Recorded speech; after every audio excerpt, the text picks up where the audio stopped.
এত পড়ার শখ মাটিয়ে লিখতে চলছে, ভালো চলছে। বোর্ডে লেখা হচ্ছে, কোন দিকে তাকাচ্ছ? জানালার দিকে, রাস্তার দিকে, না বোর্ডের দিকে? না, আপনাদেরকে না, ছাত্র ছাত্রীকে বলছে মাস্টারমশাই। আমার কাজ লিখে যাওয়া, আমার কাজ বুঝিয়ে যাওয়া, আপনাদের কাজ বুঝে নেওয়া। যদি বুঝে নিতে পারেন পরীক্ষার ফলটা আশাজনক হবে, আর যদি জানালার দিকে তাকিয়ে সিটি মেরে মেরে সময় চলে যায়, তাহলে তুমি যে নম্বরের বদলে শুধুই 0 পাবে, ইথে কোনো, তো এটা তো তোমার নিজের ব্যাপার, ওটা তো আমার ব্যাপার না। এ বিশ্ববিধাতা তাই গ্রন্থ লিখে দিয়েছে, পুরাণ লিখে দিয়েছে, কিভাবে চলবে, কিভাবে খাবে, কিভাবে বলবে, কিভাবে জীবন কাটাবে। এ বোর্ডে লিখে দিয়েছে, শাস্ত্রে লিখে দিয়েছে, মানা না মানা জয় ইচ্ছা তো। হরিনাম যতক্ষণ হবে, ভগবানের বাণী, রামচন্দ্রের বাণী, কৃষ্ণের বাণী, গৌরাঙ্গের বাণীগুলি প্রচার হবে, আপনারা শুনবে। নেওয়া না নেওয়া ওটা কিন্তু আপনাদের স্বাধীন ব্যাপার। তবে বলা হবে, আপনি এটা খাবেন না, এটা করবেন না, বলা হবে। মানবেন কিনা ওটা আপনাদের ব্যাপার, ঠিক আছে? আপনারা শুনতে এসেছেন, কাজ হচ্ছে শুনবে। আমরা বলতে এসেছি চয়ন করে।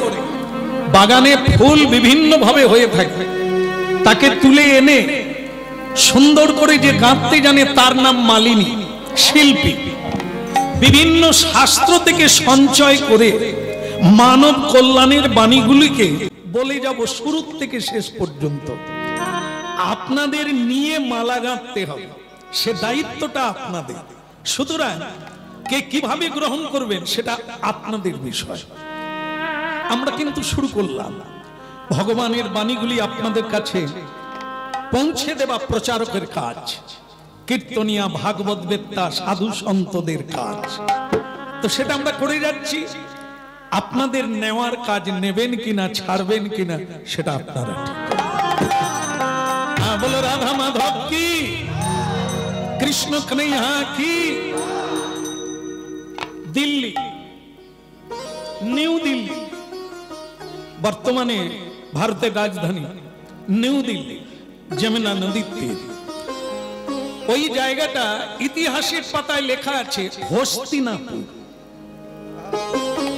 আর দেখা যাচ্ছে সেই 5000 যুগের আগের থেকে ওই জায়গাতেই মসনদ বসছে, মানে সিংহাসন আজও চলছে। তো যাই হোক, সেটি হচ্ছে যুধিষ্ঠির মহারাজের রাজপ্রাসাদ ছিল মহাভারতের প্রমাণে হস্তিনাপুর। সেটি জায়গাটা বর্তমানে তার নাম নিউ দিল্লি। তো এই জায়গায় ভগবান শ্রীকৃষ্ণ কখনো নিমন্ত্রণে আসেন, আবার কখনো বিনা নিমন্ত্রণে চলে আসেন। কেন? প্রেম যেখানে থাকে, ভালোবাসা যেখানে থাকে, সেখানে আমন্ত্রণের অপেক্ষা রাখে না, মনে হলেই চলে আসে। এতটা ওতপ্রোত ভাবে আত্মীয় ভগবানের সঙ্গে আমাদের নাই। আমরা বৎসরে একবার হরিনাম করি। এই ফুটবল খেলার মাঠ, এই মাঠ কানায় কানায় ভরে গেছে, এটা একটা আলাদা খেলা। এ বৎসরে একবার হয়, বাস এটা শেষ, তো মাঠ ফাঁকা। আবার সংসারের ফুটবল খেলা চালু হবে। তা বৎসরে একবার হরিনাম শুনি। কিন্তু ভগবানের সঙ্গে যদি আত্মীয়তা থাকে, একদিন বাদ গেলে আপনি বাঁচবেন না। জল ছাড়া যেমন মাছ বাঁচে না, হরিনাম ছাড়া মানুষ বাঁচবে না। প্রিয়তাং পুণ্ডরীকাক্ষং সর্বযজ্ঞেশ্বর হরি। ভগবানের সঙ্গে প্রিয়তা, প্রীতি জন্মে গেলে আপনি এক বিন্দু থাকতে পারবেন না। তেমন কৃষ্ণ ভক্ত এখানে আছেন, যারা নিত্য কৃষ্ণ ভজন করে, নিত্য প্রসাদ ভোজি, নিত্য ভগবানের চরণে তুলসী প্রদান করে, নিত্য হাতে তালি দিয়ে কীর্তন করে। এরা হচ্ছে নিত্য ভক্ত। আর যারা কোনো অনুষ্ঠান উপলক্ষে একটু হরিনাম শোনেন, বা মাঝে মাঝে কখনো, এই অনেক কথা হলো, এইবার কিন্তু যুধিষ্ঠির মহারাজ উঠে দাঁড়ালেন, কারণ উনি ভগবানকে প্রণাম করেন না। কেন করেন না? উনি বড় ভাই, ভগবান কৃষ্ণ ওনাকে প্রণাম করেন। এই একটা বড় জিনিস।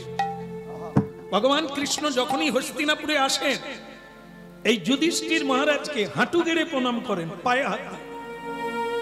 দেখুন, এর নাম হচ্ছে শিক্ষক।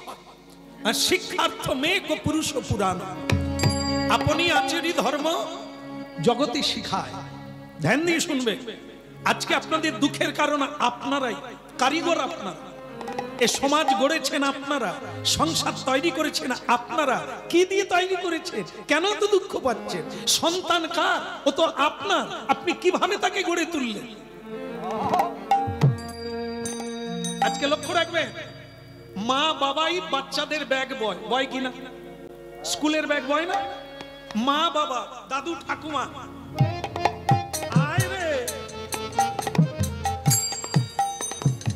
যেন মনে হয় ওই ঠাকুমা পড়তে যাচ্ছে।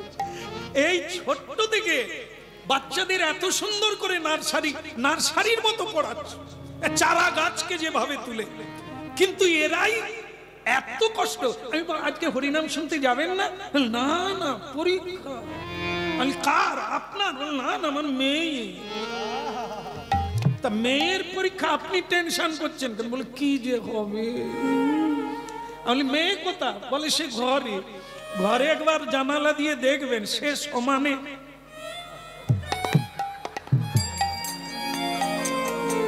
সে দিব্যি স্বর্গে আছে। মা বেগুন পোড়া হয়ে যাচ্ছে।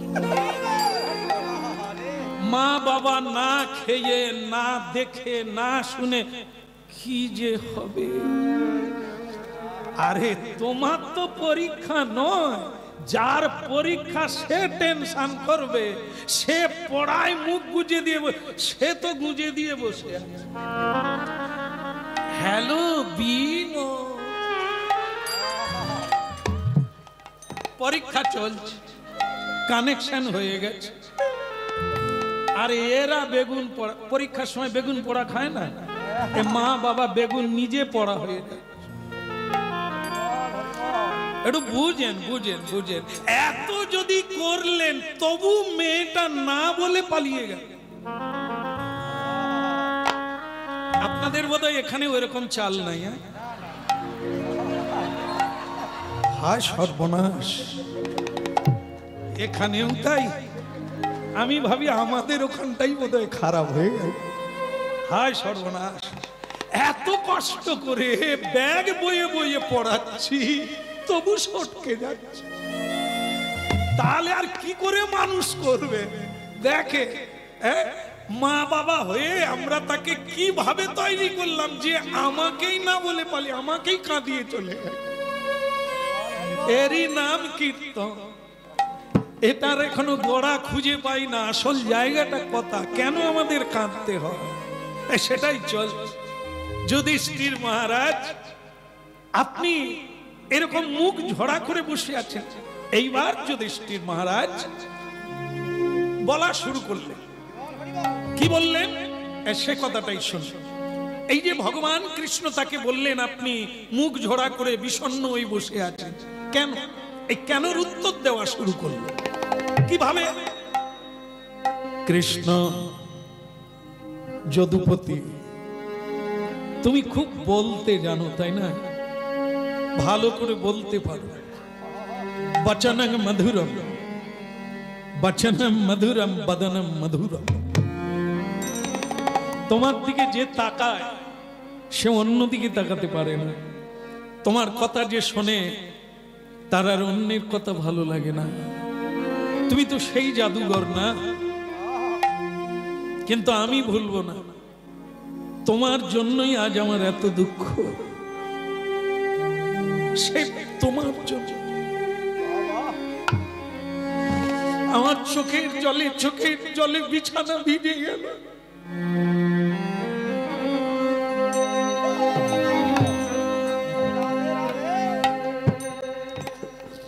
আমার জীবনটা দুঃখে দুঃখে ভরে গেল।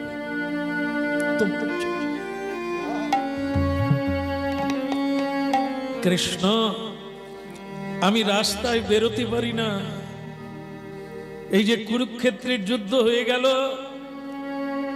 লক্ষ লক্ষ বিধবা রমণী রাস্তায় বসে আছে, সবাই সবাই আমি বেরোলেই আঙুল তুলে বলে, আমাদের স্বামীদের রক্তে রাজা হয়েছে।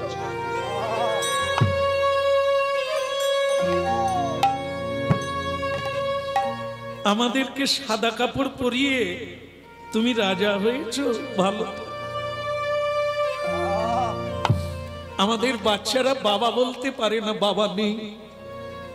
তোমার পরিচালনায় যুদ্ধ হলো, ভারত যুদ্ধ, তাতে প্রাণ দিল, বাবা হারা হলো, ভাই হারা হলো, স্বামী হারা হলো অগণন মানুষ, আর তুমি আনন্দে আছো।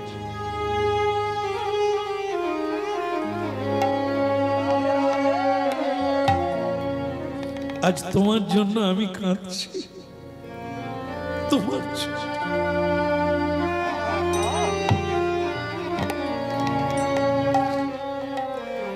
আমার ভালো লাগে না, আমার আর ভালো লাগে না। আমি মরতে চাই, আমি মরতে চাই, আমি বাঁচতে চাই।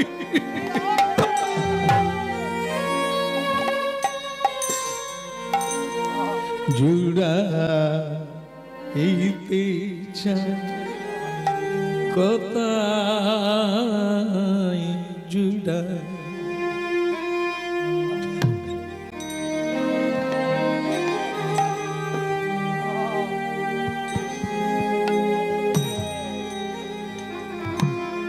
জুড়াইতে চাই কোথায় জুড়াই, কোথা হতে আসি কোথা ভেসে যাই, বারে বারে আসি কত হাসি কাঁদি, জুড়াইতে চাই কোথায় জুড়া।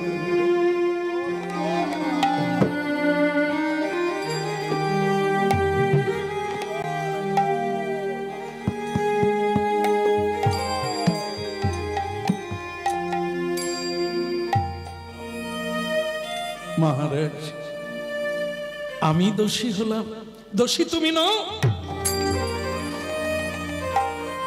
লোকে বলে তুমি বাঁশি বাজালে নাকি গরু খেতে পারে না, ঘাস মুখে থেকে যায়।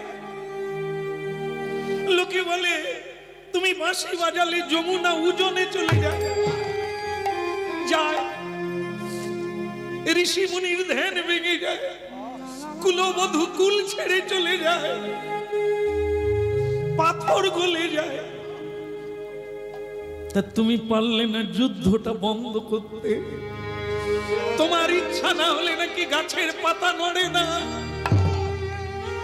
তুমি পারলে না যুদ্ধটা বন্ধ করতে? তোমার ইচ্ছাতেই তো সব হয়, কেন তুমি এই যুদ্ধটা বাঁধালে? তোমার জন্যই আজ আমি কাঁদছি, তোমার জন্যই এতগুলো মানুষ কাঁদছে, লক্ষ লক্ষ।